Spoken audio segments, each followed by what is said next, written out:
Tonight on CTV News at 6, slamming the brakes on the federal gas tax. The federal government is axing the gas tax, something the Alberta government says it will not do. Carney needs to make the gas tax cut permanent, but at least he's providing some relief. The Alberta government has to cut gas taxes as well. Alberta's fall referendum could be the target of an ad campaign paid for by the Alberta Liberal Party. It turns out that there's severe restrictions on third-party advertising during one of these referendum campaigns. There's less restrictions on a political party. And it's really just making sure we're as prepared as possible with as many offerings in each of the areas. Playoff preparations are underway as Oil Country hopes to make it a hat trick of Stanley Cup appearances.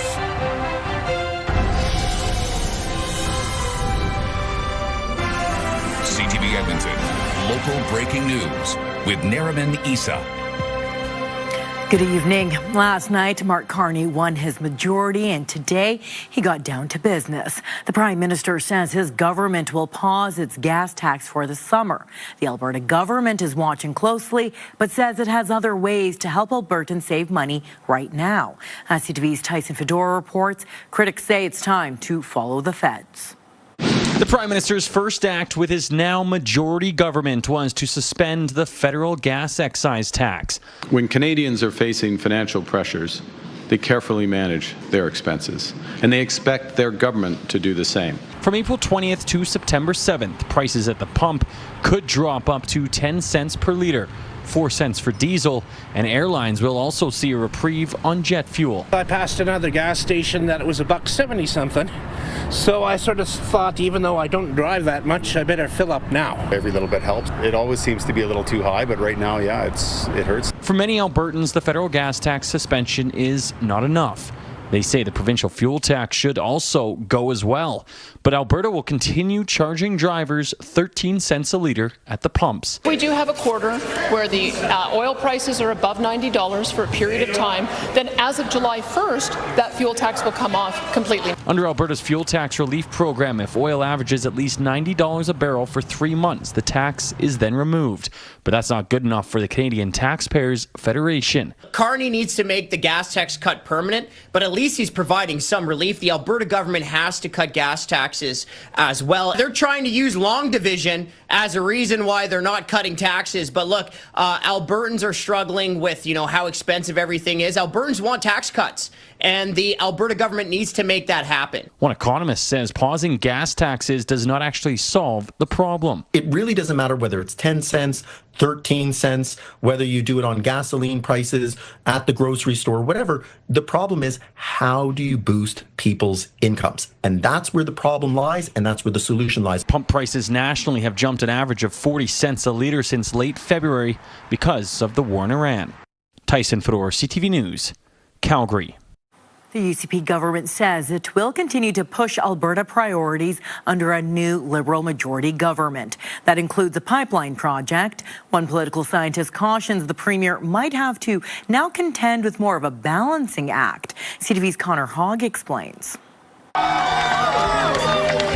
After the federal Liberals solidified a House of Commons majority Monday night, ministers with the provincial UCP government say their relationship with the feds hasn't changed. We'll continue to work with them regardless of the composition or structure of their government. It doesn't change our job. Their government has been working towards showing Albertans how Canada can still work, working towards an MOU. The Liberals' majority was achieved through the 3 by-election wins Monday night, as well as 5 floor crossings from mostly Conservative MPs. Political scientist Laurie Williams says the remainder of Carney's 3 years is enough time to make progress on many major projects. It will mean stability. It'll mean the possibility of planning and working on something over a 3-year period.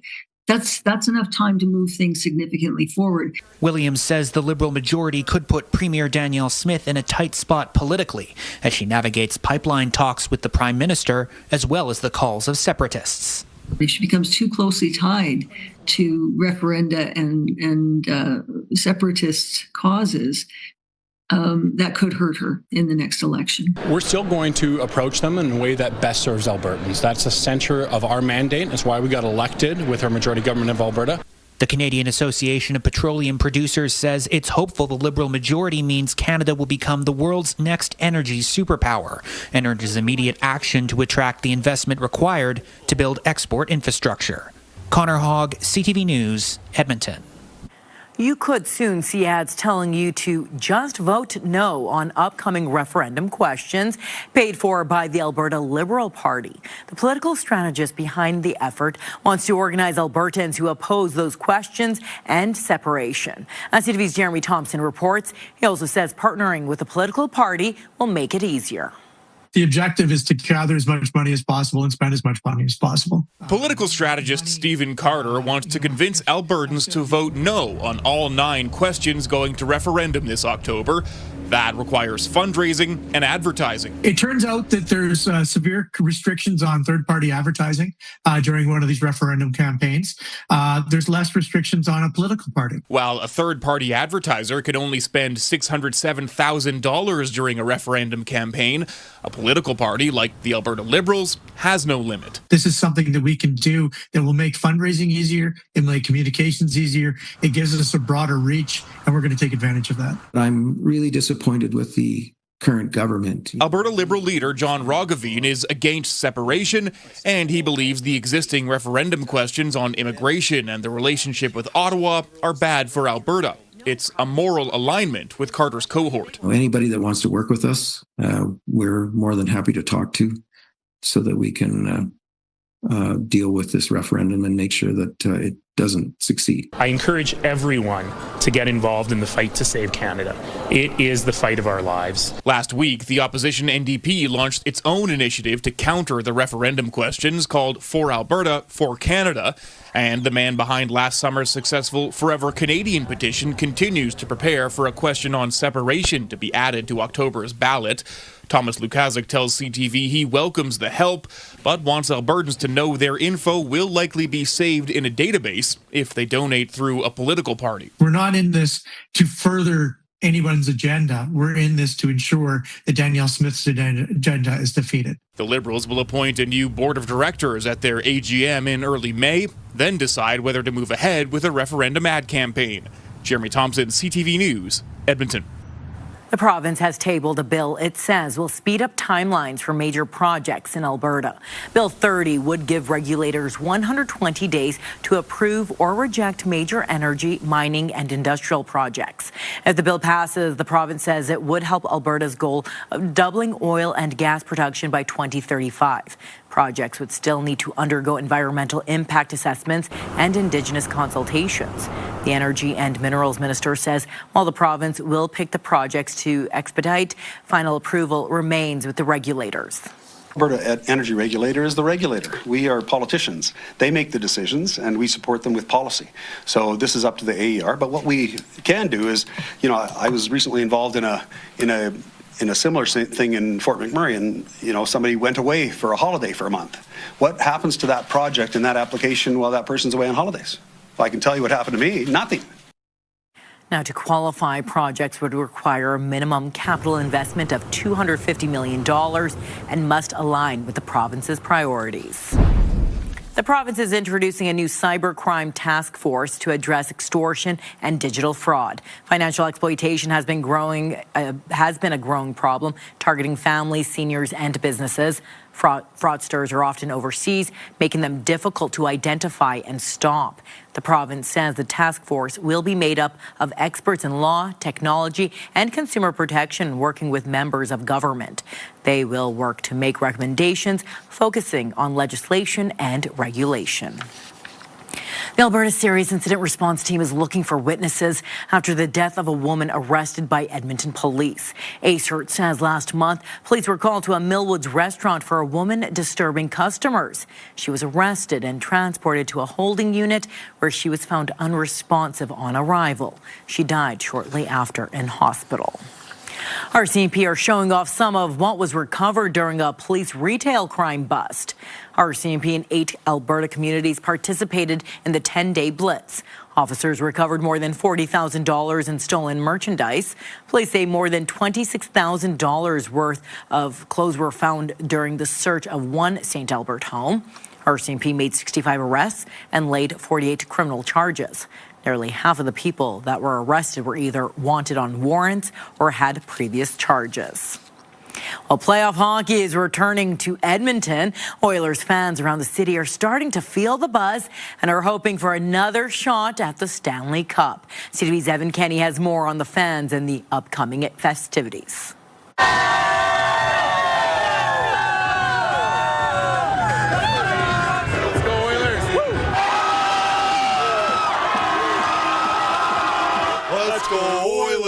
Oilers fans are getting back in the playoff spirit. I think we get these and we get the face paint going as well. So do you think that's what pushes the team over the edge? Yeah, 100%. You know, get the support. Give them enough support. For the 7th straight season, the team will be heading to the postseason.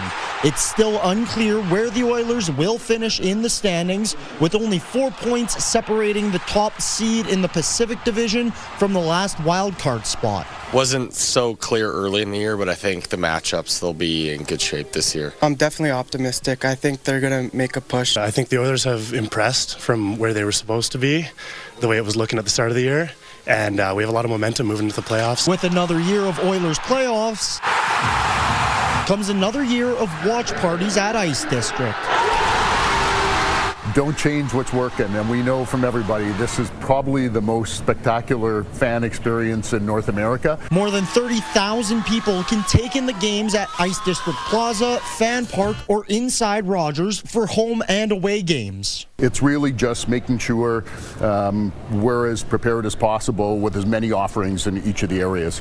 We don't know who the Oilers will be taking on in the first round of playoffs, but we do know there will be at least 2 games here at Rogers Place. Now, full round ticket packages are on sale now, while single game tickets go on sale Wednesday. Expecting, as usual, huge demand. You know, they've been through adversity this year, definitely more struggle than previous years, and that's what's going to give them the chance to go all the way this year. The Oilers' final regular season game is Thursday. Their playoff journey could begin as early as Saturday.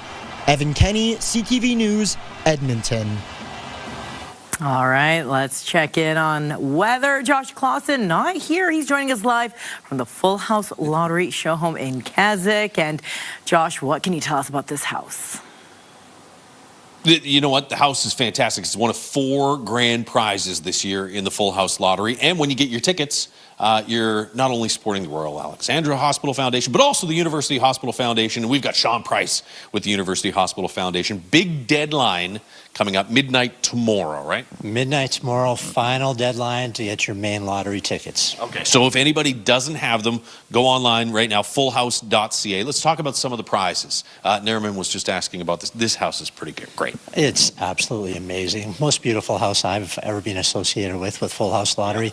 The basement, the sauna, it's incredible. The sauna is good. The house also comes with $50,000, but there's more. I mean, there's cash every day for the year. There's vehicles. That's right. My favorite, I think, the Dream Hall, the Ford F-150 Tremor, and the wake boat. That would be incredible. 50-50 is at $1.3 million right now, so there's a ton of prizes. Yeah, everybody loves a good 50-50. You can also check out the prizes at fullhouse.ca. And again, midnight tomorrow, the final deadline. How important is this for what you guys do at the University Hospital? Well, you said it earlier. I mean, you buy a ticket and you have a chance to change your life if you win one of the prizes or this house. But every ticket you buy does change a life for somebody in Edmonton or Northern Alberta. The Maz and the CK Huey Heart Cardiac Center, they provide the best cardiology care anywhere on the prairies. We're so lucky to have that right here in Edmonton, and it means everything to us just to keep funding excellence at those 2 centers. Yeah, Albertans and Edmontonians always come through for you guys, and hopefully this year is more of the same. So again, fullhouse.ca. Sean, thank you so much. Thank you. Do you want to stick around and see the snow that's coming, or do you want to just bail out of here before? I don't want to hear it. Okay, all right. Well then, plug your ears, because it is likely coming overnight tonight and through the day tomorrow. We're at 4 degrees downtown Edmonton right now. You get temperatures hitting 6 earlier today for a daytime high. It's all still rain, and there's actually some heavier rain just off to the west and southwest of the city.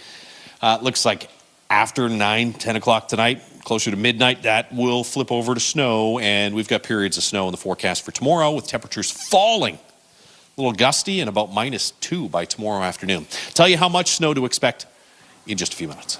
Thank you, Josh. Well, coming up on CTV News at 6, medication out of reach. At $400 a pop, that's a lot of money to leave. It was not even something that we could consider as an option. A delay on generic Ozempic in Canada is creating frustration for potential users. Also, but about a third will have more prolonged and more severe symptoms that can be very disabling. How a child's genetics could determine its recovery time for concussions. The CTV drone powered by Century Casino. 3 great locations: Edmonton, St. Albert, and Century Mile. Coming up Wednesday, managing your money in tumultuous times. We explore ways to make smart choices to benefit your bottom line now and in the future. We'll see you at 6. Your Morning Edmonton, weekdays. Programming brought to you by James H. Brown Injury Lawyers, the heavy hitters of injury law.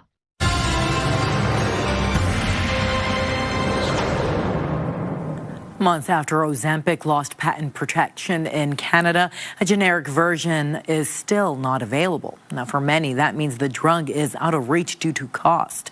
With more on why Canada is taking its time approving the generic drugs, here's CTV's Kevin Green. For Nicole McGimsey, the cost of Ozempic once put it completely out of reach. At $400 a pop, that's a lot of money to leave. It was not even something that we could consider as an option. Semaglutide, marketed as Ozempic and Wegovy, depending on its use, lost patent protection in Canada in January, a move that was expected to quickly bring cheaper generic versions to market. We actually had hoped that the generic would be available in Canada as early as January. But months later, none have been approved, even as countries like India already have generic options available. There are, a lot of my own patients who I would love to be able to prescribe this treatment to them, but it's just out of the capacity of what they can financially afford. In a statement to CTV, Health Canada says its normal drug approval process takes 180 days, adding because Ozempic is a biologic medication, the process is complicated, saying the submissions for generic semaglutide are complex and require extensive data to ensure they meet standards for safety, quality, and effectiveness. Health Canada also says because the drug is injected, the generic's delivery pen must also pass inspection. Pharmacists say demand is already there, especially from patients paying out of pocket. We've had a few questions for sure. If they don't have insurance coverage, they're quite eager to have maybe a generic come to market, help reduce their costs a little bit. Now back on Ozempic after a change in insurers, McGimsey has coverage but says many others are still waiting. The sooner the better is really what it comes down to. So any cost savings to everyone is beneficial. Kevin Green, CTV News, Calgary. A new study out of Alberta shows a child's genes may be the key to how they will recover from a concussion. Researchers at the University of Calgary tracked more than 600 children. They found kids with genetics linked to migraines have a much higher risk of severe, long-lasting headaches after a head injury. By identifying 4 specific gene mutations and looking at family history, doctors can now better predict which patients will struggle with symptoms like dizziness and blurred vision for months at a time. The majority of kids who have a concussion will actually recover within a month, but about a third will have more prolonged and more severe symptoms that can be very disabling and keep them out of school and activities for quite a long time. Experts say in the future, rapid genetic testing could help doctors choose the right medications immediately after an injury. The research team now plans to expand the study to adults. Nearly a dozen restaurants around the city will be raising money for HIV Edmonton tomorrow.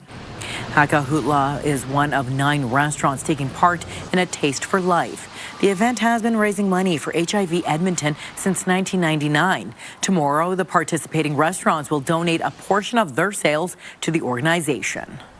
Subsidize food hampers. We do a weekly hot meal that we welcome the community in, and so we'll be using those funds to support programming for our community members. For a full list of the restaurants taking part, visit our website at ctvnewsedmonton.ca.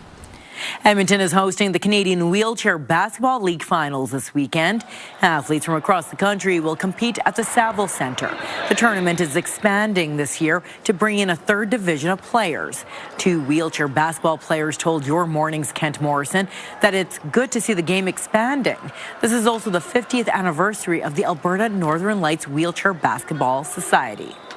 I mean, we're one of the biggest and largest teams that stuck around for the longest period of time. We have a great impact in our communities, and I think a lot of athletes really enjoy the communities that they get to meet and the people they get to meet along the way. So wheelchair basketball has a big impact in Edmonton's community. The Nationals begin Friday morning. Canada will also host the World Championships later this year. But still to come, completing his latest masterpiece. I did it in my spare time through 2 winters. It took me 2 winters to do it. He's now looking for a new home for his latest creation. Looks like we'll see some more showers through this evening. That'll change over to snow overnight tonight, and then a big drop in temperature through the day tomorrow. In fact, we'll probably be below 0 by a couple of degrees most of the day. Talk about that and how much snow to expect right after the break.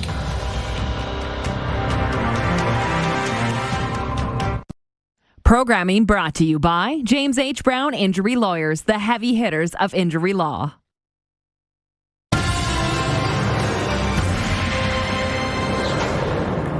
An Edmonton grandfather who makes replicas of world landmarks is looking for a home for his latest creation. He recently completed a wooden version of the Alberta legislature. CTV's Amanda Anderson reports. It's one of Edmonton's most iconic buildings. Now, the century-old Alberta legislature has been replicated in a scaled-down labor of love. Because it's a beautiful building, and I thought it was worthy of a try. The real legislature took about 6 years to build. Esmond Warren's wooden version took much less time. I did it in my spare time through 2 winters. It took me 2 winters to do it. Warren has made other replicas using matchstick kits. There wasn't a kit for the Alberta legislature, so Warren had to pace and map out the building himself. The security guard was looking at me a little bit carefully. But that's what I did, yes, and took lots of photos. He also had to cut most of the small wooden pieces for the project. We'll get a piece of 2x4. I had to find a piece with no knots in because you can't have knots because that weakens it. Warren says recreating the domes on top were the most challenging. Because I couldn't see the top of the building, you see. I mean, you can only see it from the ground. So whenever it came on television, an aerial view of it, I would freeze the TV, run and get my camera and take a photo. Warren has worked on several projects, including this Ferris wheel and carousel. His favorite is this replica of the Notre Dame Cathedral in Paris, a project he finished for his granddaughter who died of complications with cystic fibrosis. We have that one here too, and so no, I think she'd be pretty proud of what we've done. And it's sort of in her name, finished it in her name. Before starting a new project, Warren hopes to find a place his version of the legislature can go on public display. Rather than stay in my man cave where it won't get seen anymore. Amanda Anderson, CTV News, Edmonton. You know what, Josh, the Full House Lottery folks should team up with Esmond and make little miniature matchstick homes out of the show homes. Like, how fun would it be? You want a brand new home and a little miniature wooden one. How cute. Yeah, it's spectacular, right? With this house, you get $50,000 plus a little mini version of your house. Throw on the bookshelf. This is one of, as we said, 4 grand prizes. We'll talk more about the deadline in a moment. But first, we need to do a little bit of weather here. Take a look outside at the Action Furnace River Valley Skycam. Action Furnace fixed right over, it's free. 4 degrees, cloudy sky, some showers in the area. We got 6 for a high today. Your Red Deer got to 14. I mean, we were at 16 yesterday here in the city, so a 10-degree drop today, and temperature is going to be even cooler tomorrow. 0 in the morning, falling to -2 in the afternoon. Still on the cool side Thursday, but look at that warm-up towards the end of the week and into the weekend. So through the weekend, early next week, much of next week as well, average to above average daytime highs. So keep that in mind as the snow is falling. Warmer temperatures are just around the corner. Some heavier rain there in the yellows and oranges just off to the west-southwest of Edmonton. This is going to stay rain in the city and surrounding areas through the early evening hours. Somewhere around midnight or slightly after, that rain will all change over to snow. Now, most of that snow you can see overnight and early tomorrow morning is going to be north of Highway 16 and north of Edmonton. So there may be a break in the precipitation for a while, and then early tomorrow morning as that snow starts to drop further to the south, you run the risk of seeing a couple centimeters of accumulation here in the city, but nowhere near as much snow, I don't think, as what we'll get north of the Edmonton area and then back through the foothills and the mountain parks. Some heavy snow later in the day. I think the snow could end as early as 2 or 3 o'clock in the afternoon tomorrow here in Edmonton. It may also stick around until about supper time. So somewhere between 2-3 centimeters of accumulation on the low end, possibly as much as 7 or 8 centimeters, depending on where those heavier pockets are and how long it sticks around. The heaviest of the snow through Thursday is going to be across southern Alberta. We'll see some sunny breaks here in the Edmonton area Thursday afternoon. So tomorrow, it's just north of the city that the heaviest of the snow falls, and there's some estimated snowfall totals. You got a warning there. Hinton Grand Cache could see 20 to 30 centimeters of snow. Another pocket of some heavier snow in the northeast. 10 to 15 at least. I think there are some spots south of Cold Lake that could see close to 20 centimeters. And then between Whitecourt and Westlock, not widespread, but there will be some pockets of maybe 10 to 15 centimeters. In Edmonton, you notice we're on the southern edge of that heavier snow zone. There's the snow that falls across southern Alberta on Thursday, and so that's why we have a snowfall warning now in effect for the southern part of the province. That's for Thursday. The one here in the northwest, Hinton Grand Cache, that's for tonight and through the day tomorrow. 4 degrees in Edmonton right now. It's -3 in Fort McMurray, +3 in Grand Prairie, and Red Deer sitting at 7 degrees as things have started to cool off across the province. Temperatures will cool off through the day tomorrow here in Edmonton.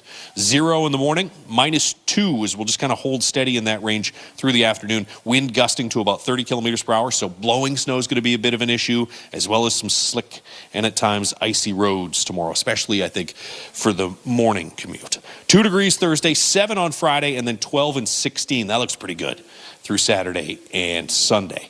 House looks pretty good as well. So do all the other prizes, and there are a ton of prizes that you can win. Go to fullhouse.ca. Absolute final deadline is midnight tomorrow, so time is running out for your chance to win and help support the University and Royal Alexandra Hospital Foundations.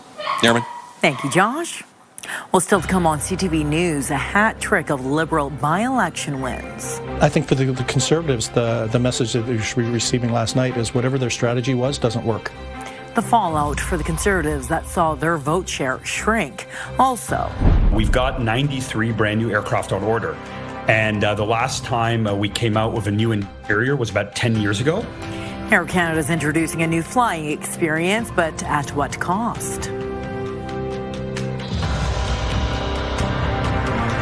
Programming brought to you by Century Casino. 3 great locations: Edmonton, St. Albert, and Century Mile.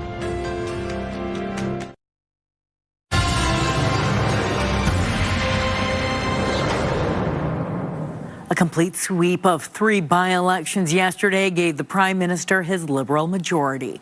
By-election results aren't a full picture of a leader's political standing, but they are seen as a report card on a party's ability to mobilize voters. As CTV's Rachel Aiello reports, that's something the opposition didn't ace last night.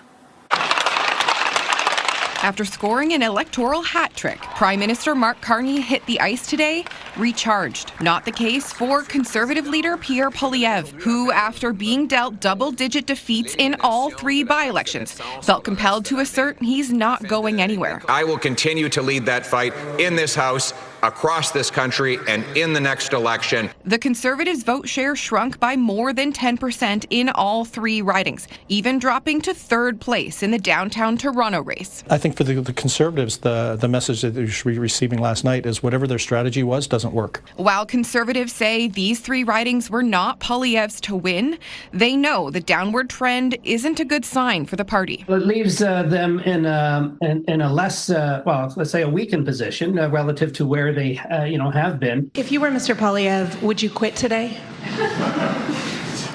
I don't. That's an unfair question. I I can't look into the heart of Mr. Poilievre. I respect him as a parliamentarian, as I do the other leaders of the other parties. In closely watched Terrebonne, the Conservative decline boosted both Bloc Québécois and Liberal votes. We lost because they had more votes than we did. It was a slightly better night for the NDP. While support for Avi Lewis's party slipped in Quebec, their vote share was up in both Ontario ridings, including University Rosedale, where the NDP candidate placed second. I think that it's a massive opportunity for the NDP under Avi to say, if you want the government to worry about regular folks, we're the party to do that. A Carney majority does give the opposition parties more time to improve their political fortunes. But if any more Conservative MPs cross the floor to the Liberals, the fate of Poilievre's political future may rest with his caucus, who today said they still support him. Rachel Aiello, CTV News, Ottawa. Mark Carney welcomed Finland's president to Ottawa today for their first formal bilateral meeting. There's so much synergy that we can have, and in many ways I actually see Canada as an honorary member of the European Union and the Nordics as well. So we'll be talking not only shop but also things related to Russia and Ukraine and probably the Middle East. The two leaders are also expected to discuss trade, defense, technology, energy, and the Arctic. Last year, merchandise trade between Canada and Finland was valued at $2.4 billion.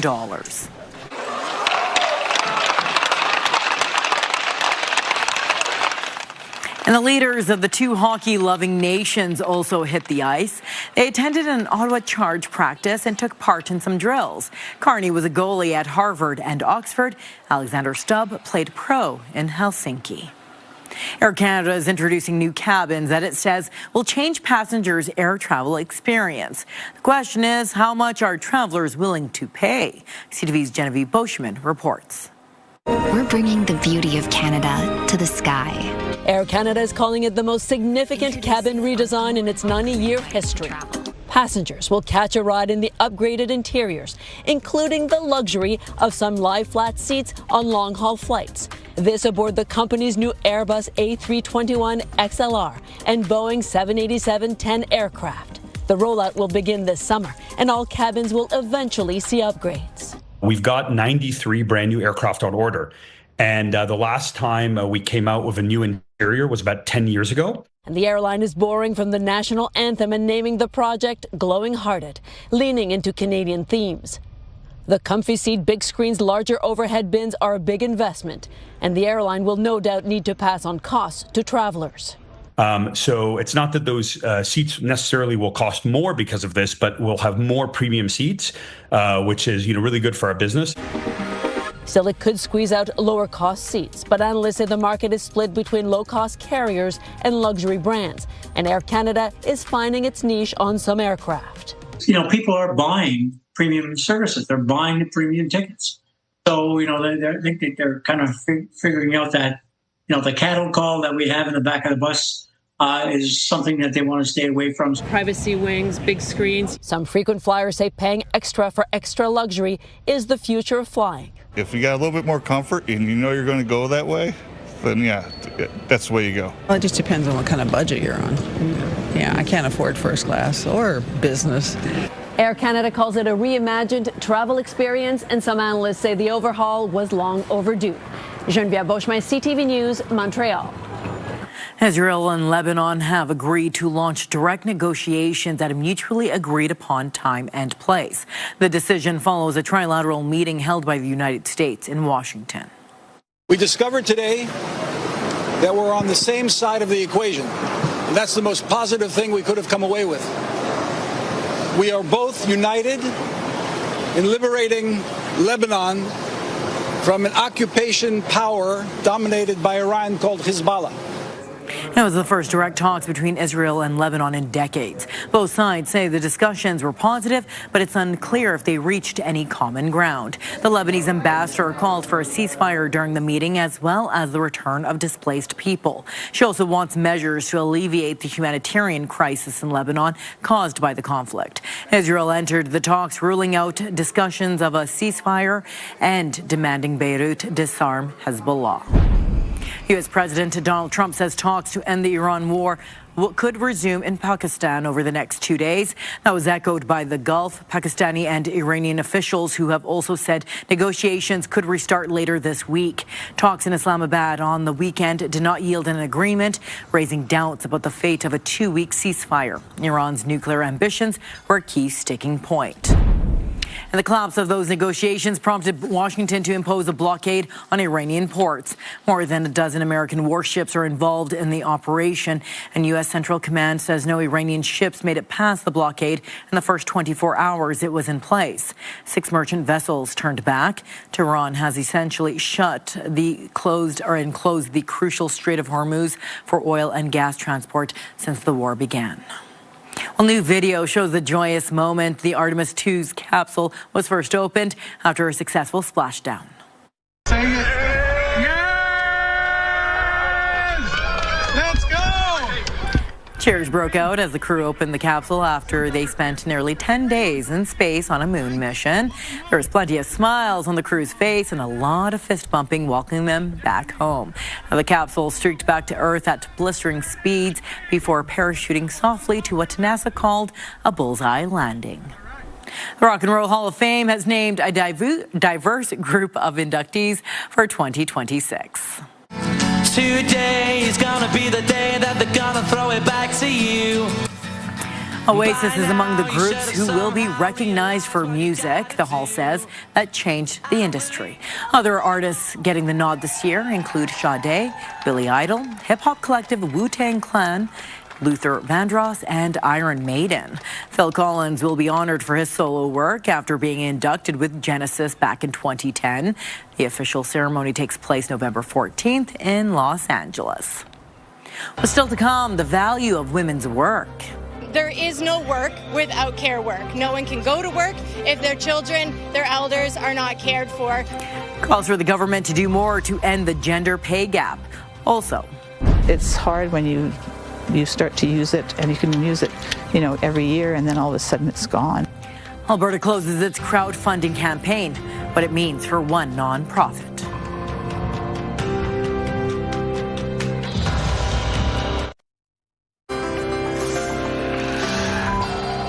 Taking a look at today's markets, the Canadian dollar traded for 72 cents to the American dollar. Oil was down $7.80, closing the day at $91.28 U.S. a barrel. Gold gained nearly $83 on the day. The TSX and the Dow Jones both finished the day higher, up 223 points and 317 points, respectively. Coalition is pushing for the elimination of pay discrimination and greater access to affordable childcare. CTV's Heather Wright was at a rally in Toronto and has more.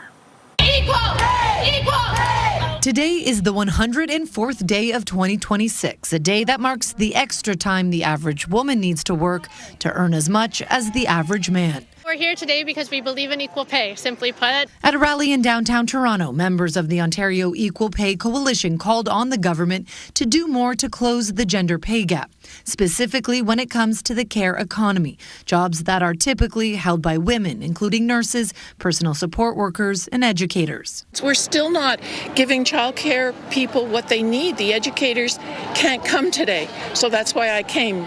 In addition to calls for higher wages, the group also wants the Ontario government to deliver on its promise of $10 a day childcare.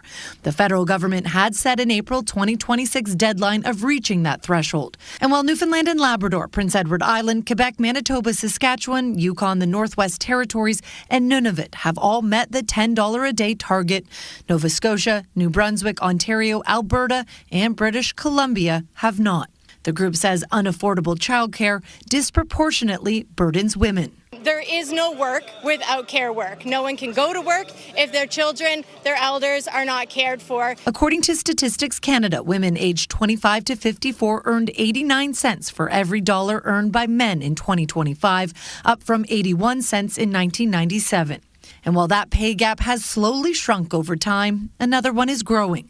The gap between Canada's richest and poorest grew last year, driven in part by a weak job market and slow wage growth. Statistics Canada says the high cost of living and economic uncertainty are impacting a large portion of the country, with nearly 3/4 of Canadians saying the rising price of essentials is straining their finances. Heather Wright, CTV News, Toronto. Alberta is hitting pause on a program that matched donations to nonprofits. Some are worried about what comes next as they lose a source of support. Here's CTV's Mark Villani. Hi. Kathy Bartley just rescued this foal named Stryker. Found 2 weeks ago in distress, his chances of survival were slim. He had no antibodies, he was sick, he had to have a plasma transfusion. Now he's recovering at Bear Valley Rescue near Sundre. The nonprofit organization says the emergency vet bill was thousands of dollars. Thankfully, the cost was covered in part by Alberta's crowdfunding program. Since 2021, the program helped roughly 220 organizations, with the province matching donations up to $5,000, for a total of more than $230,000 matched in that time. But the campaign is now closed. It's hard when you start to use it, and you can use it, every year, and then all of a sudden it's gone. Bartley says she felt blindsided. The Minister of Arts, Culture and Status of Women says it was always supposed to be just temporary. Through Budget 2026, Alberta's government is investing $70 million in community grants and other programs to support the nonprofit sector. There are already many similar crowdfunding platforms available to nonprofits, and the pilot showed there are more effective ways government can deliver meaningful support. Although experts say those programs often come with more competition and red tape. It's a lot of paperwork. It's a really difficult grant process. You couldn't really rely on it because you didn't know if you'd get it. All the while, the nonprofit sector in Alberta is already under pressure, with a recent survey suggesting 68% struggle to meet demand for services. More than 40% have trouble recruiting staff or volunteers, and just over half reporting an overall increase in demand. The Alberta government seems to have their priorities on health and education, and there's a real worry that some of the other nonprofits will be left behind. It's just sad that it's not going to be available. Mark Villani, CTV News, near Sundre. Well, still to come, turning trash into fashion.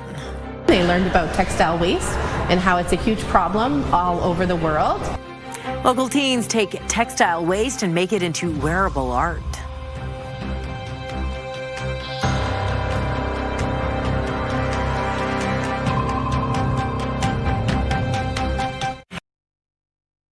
Stay with us. We've got another full night of great shows for you tonight on CTV.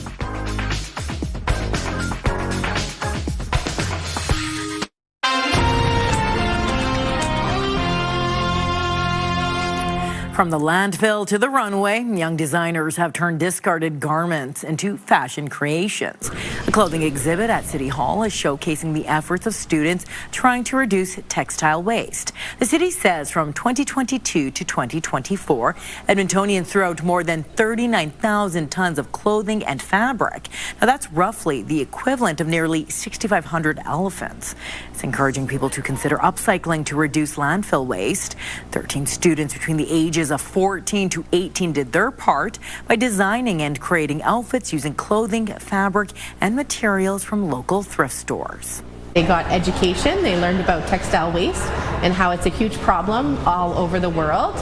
They also got a little bit of creative work, so creativity is good for mental health. And then they also got to meet new friends. So the amount of talent that the students have is absolutely mind-blowing. They are able to channel their creativity and come up with absolutely unique outfits that speaks to each and every personality that was in that program. The creations and information boards on how to reduce textile waste are on display at City Hall until Monday, the April 27th. That's all the time we have for tonight. Thank you so much for watching. Have a good rest of your evening. Good night.